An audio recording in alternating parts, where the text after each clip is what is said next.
progress, and then institutions and industries. And inshallah, hopefully we can kind of key on those elements through our discussion. Do you have any questions about the home care providers or the age? I can read the list for some of you that may not have it. And some of the packages we may have ran out of handouts, but I do have extras of the list.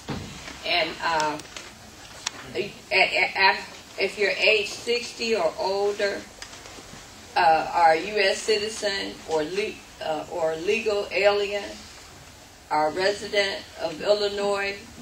That means if you're a resident of Illinois or whatever state you're in, the average state has them. Wisconsin, I think, just lost all of the services that were provided for the providers to go into the homes, because our union is fighting and protesting so that we can keep the money to keep it costs less to keep them home and in a comfortable environment where they feel comfortable. Because when a client gets Alzheimer's or if they're ill, most of the time you disorientate them more, taking them out of their familiar environment, because whatever they're losing, they're not going to regain that back. According to the training that they train us every 90 days, we have to go in to be reassessed and reevaluated for doing the work. But it was established in 1979, and the Public Act of 81202, Illinois Department of Aging, is the place that you would contact. If your doctor or the nurse that comes in to see you, they can write you a prescription. The prescription is that you need someone to come into your home to assist you with various activities. You are unable to walk. You can't do can't prepare your meals anymore, or just whatever the case may be.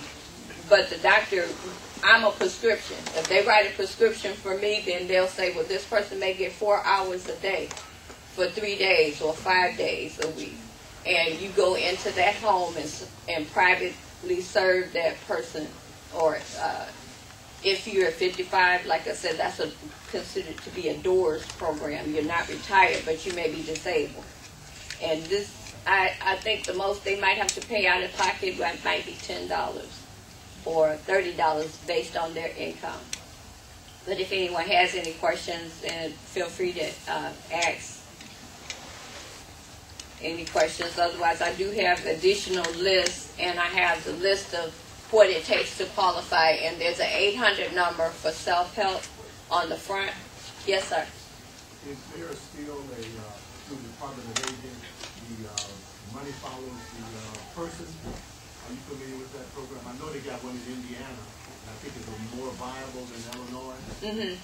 Chicago and Indiana. These are both together.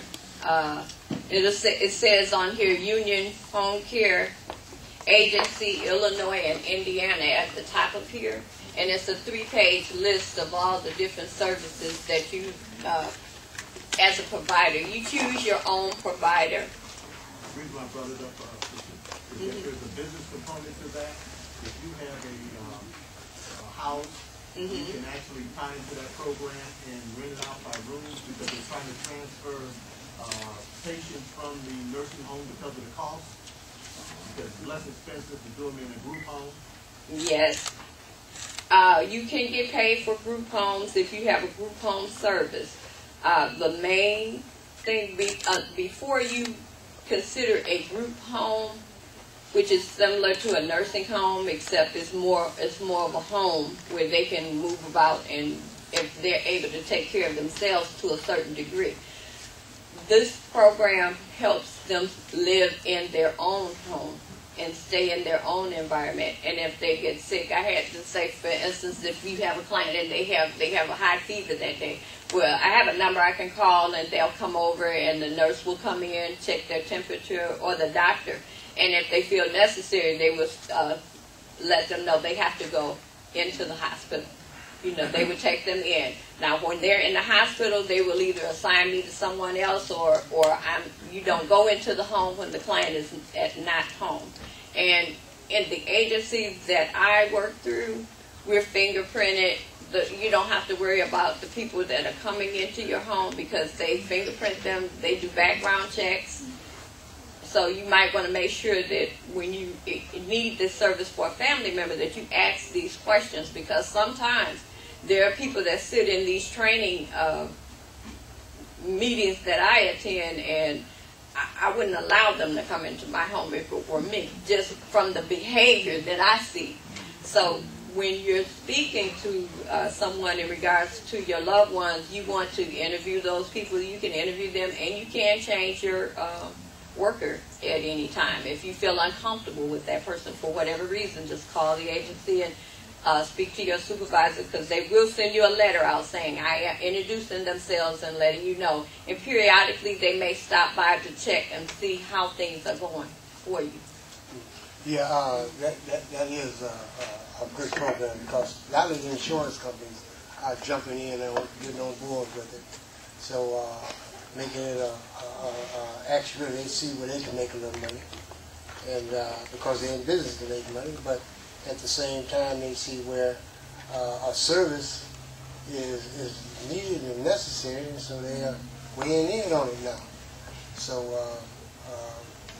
it's a good thing, but like I said, it's not for everybody. But it might. Sorry?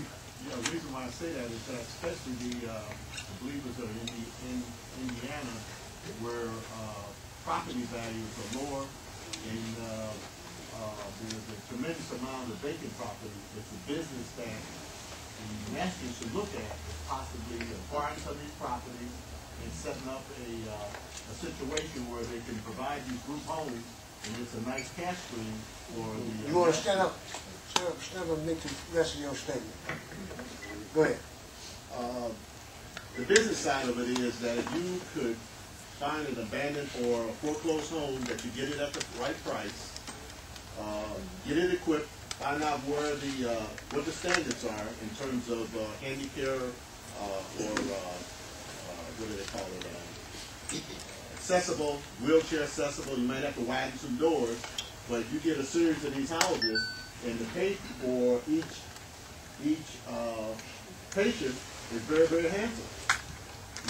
And if you got a house that's maybe 3 to 5 rooms, and maybe it's a ranch type house where it's not a lot of stairs, if you got a lift or whatever the accommodations you might have to get. But it's something that the business people in Indiana should really start to look at. Because one thing we need to do, we need to start making some money. And helping people, a combination of the two. Well, we got quite a few people here from Indiana. Perhaps maybe we can get together and formulate something and together.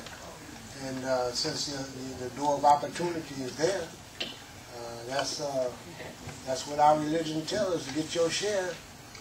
Your share of this doing here. So if the insurance companies and services and organizations that's on board with this here for health care, and if you can make some money, by all means, I mean, get in there. I'll leave you there, my husband say, this is a fight. We're in a fight for our lives, and we got to get back into it. There are, most churches already have a senior citizen building. I also worked for the Census Bureau in the year 2000, and all of the churches where I had to attend, there weren't any mosques on the list, but the churches made thousands of dollars by hiring employees and people in the neighborhood to go out. They were paying, I think, like $19 an hour just to do the census. And I did payroll, so I only, they paid a little less when you go in-house. But I'm saying this to say that if we as a community come together in Indiana and Illinois, we can also build our own, if not build it, like you say, renovate some property and for our elders to go into, for those who are unable to stay in their own home. But the main goal would be to keep them, there's money to be made keeping them in their home as well and among their loved ones. And if they have no one, then the group home would be something